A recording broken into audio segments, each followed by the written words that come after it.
Luna Ascending by Zaina Wilder. Copyright Zaina Wilder 2024. All rights reserved.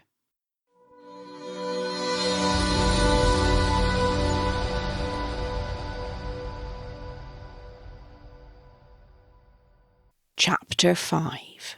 Dirk. Fucking fuck. Called to a pack emergency in the middle of talking to the most stunning, interesting girl I've met. It's serious. I've got no choice. I have to leave immediately. But Freya's eyes are so gut-wrenchingly hurt, I have to turn away quickly to avoid their reproach. I didn't even get her number. Smooth, really smooth, Dirk. Running a hand across my face, I tried to clear my head from her intoxicating smell. I need her out of my head. I can't be distracted. Something serious is going down. It takes half the time it should to get home. Careening along, first on the motorway, then on tiny single-track roads towards the pack house, my father's words echo in my head, their tone haunting. I've never heard him panicked before. Not once. And whatever it is, it involves Aurora, my baby sister. I gun faster up the last 200 metres of the drive, Tavy hard on my back wheel in his car. Slamming on the brakes, I come to a halt in a spray of gravel at the front door, just in time to see my father's council members disappear inside. Shouldering into the study, a wave of relief hits me. Aurora's here. She's safe. Here. But she's ashen-faced and drawn. And my father? He looks ready to murder her. Something's wrong. I don't have the time to put my finger on it before father demands she explain herself. Aurora tearfully retells her story between hiccuped sobs, glancing hesitantly at him every few sentences. My sister has always been a wild child. When she reached her mid-teens, my parents took action, deciding she needed a dose of reality. They restricted her money to curb her extravagant behaviours. Not to be deterred and ever resourceful, Aurora set about trying to make some money while in her first year at university. We all hoped she'd find a nice grounding job to earn herself enough money for the little extras she wanted. Instead of a job, apparently my spoiled sister found an easy alternative. She recalls how an advert for student shifters to make money by signing up for drug trials caught her attention. She and her friends greedily enlisted after learning just how much money they could make. The coven were running the trials, Aurora says hesitantly, taking fervent glances at my father, gauging his reaction. He takes a hissing breath in and nods curtly, forcing her to continue. I thought I was being clever, Daddy. She sounds like a little girl suddenly. I thought I could take their money and they wouldn't know. I made up a surname so the pack wouldn't be involved. My father's low growl halts Aurora's story mid-track, and she looks falteringly at me for support. It's okay, Aurora. I pat her arm gently. It was dumb to assume they wouldn't have recognised you, not to have considered they might have even targeted you. But we need to hear this. Keep going. She takes a deep breath and steadies herself. I was super excited to make it as far as the third set of trials. I felt fine through the first two, and the third was where the big money was. I really, really wanted to go on that holiday with Carly to the Seychelles. As if that even matters now. I can't see where this is going, and my thoughts are whirring. I try really hard to keep my temper in check and not rush her. She's obviously hurting, but the story is getting more and more perturbing. The idea of any of the pack being involved with the coven, especially my little sister, it turns my stomach. There's an excruciatingly long pause. before Aurora starts sobbing. I can't shift. No, since the third trial and... Her voice dips to a strained whisper. I can't even feel her anymore. I can't feel my wolf. The room is an uproar.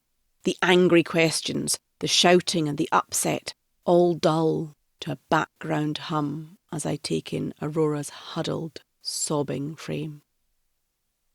She's right. I can't feel her wolf. That's what was so off. I can't even mind link her. I bundle up my baby sister like she's 7, not 17, and carry her away from the turmoil, suppressing my rage until I can settle her in her room. She was stupid, naive, but it's not really her I'm angry with. It takes until I get back to the council rooms for it to hit me what a massive blow this is, not just to Aurora, but to the pack. The Alpha's daughter, stripped of her wolf by the coven, and no way of knowing if it's temporary or permanent. I've a deep foreboding inside, and an empty space where my sister's wolf should be. What the hell were the coven thinking? What they've done is dark, forbidden magic. Do they think they're so far above the supernatural court that they won't be called to account? They're nuts. That's the first place my father is going with this. And the court is still very, very powerful. No one wants them in their business unless it's absolutely necessary. But more importantly, why did the coven choose my sister? Everyone's talking over each other, and for once my father doesn't seem like he's trying to take charge. It's my mother's quiet words that resonate above the din in the council chambers. She's the next in line. Aurora was the next female in line, the next leader of the Fenrir Watch, the next Hensai. She can't be that if she has no wolf. We have no other daughters to step up. Not now. If something happens to me, there will be chaos in the Watch. My father whirls on her like a dervish. There's chaos now, Elsa. You lost your grip on the Watch and the Doras years ago. A low, warning growl escapes me, and I position myself between the pair of them before I can think it through. This isn't helping. Things haven't been right since Hela, father. You know that. You can't blame a mother for grieving over her daughter, even if she's the Luna and the Hensai. A gentle hand on my arm makes me start. Son, Dirk, your father's right. I'm losing my powers. I just gawk at her. I didn't want to rush you to become Alpha, to take a new Luna who would become our Hensai. So I made your father promise to keep it quiet. I wanted you to have the time you needed. I wanted you to reach the decision by yourself. I glare at my father. I bet he was delighted to do that, to keep quiet and hold on to power as Alpha for as long as he could.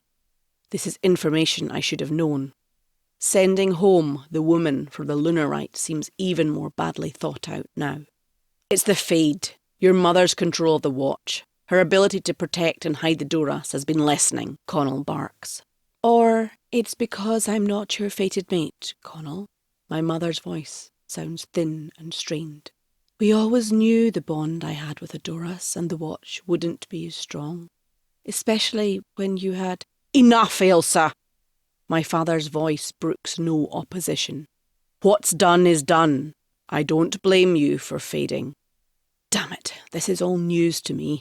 I desperately want to go after the coven, to get revenge for my sister, to get a cure. But if what my parents are saying is right, then it's even more important I concentrate on finding a Luna.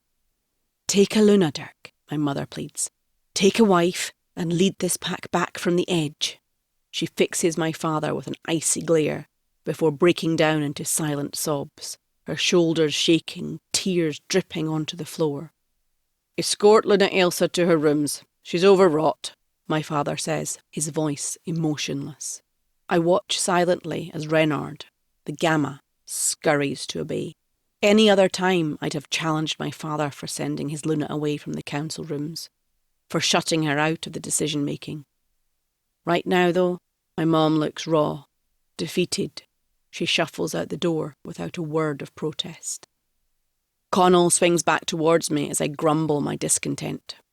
Don't go there, son. We can't let the coven divide us further. Your mother needs to rest, and you need to calm down. This will go to the court. You can't charge off after whatever devil witch did this. Believe me, Aurora's my baby. I want them to pay for what they've done. How dare they show me such disrespect? Calling me son has thrown me. It's as close as the old git gets to an endearment. But it doesn't escape me that he's pissed for himself, for what it says about him, not for Aurora or her loss. The court, it is the legal route, but it's slow, autocratic. What if it takes too long? What if Aurora's wolf is lost forever? My father better have enough influence with the court to get it done, and fast.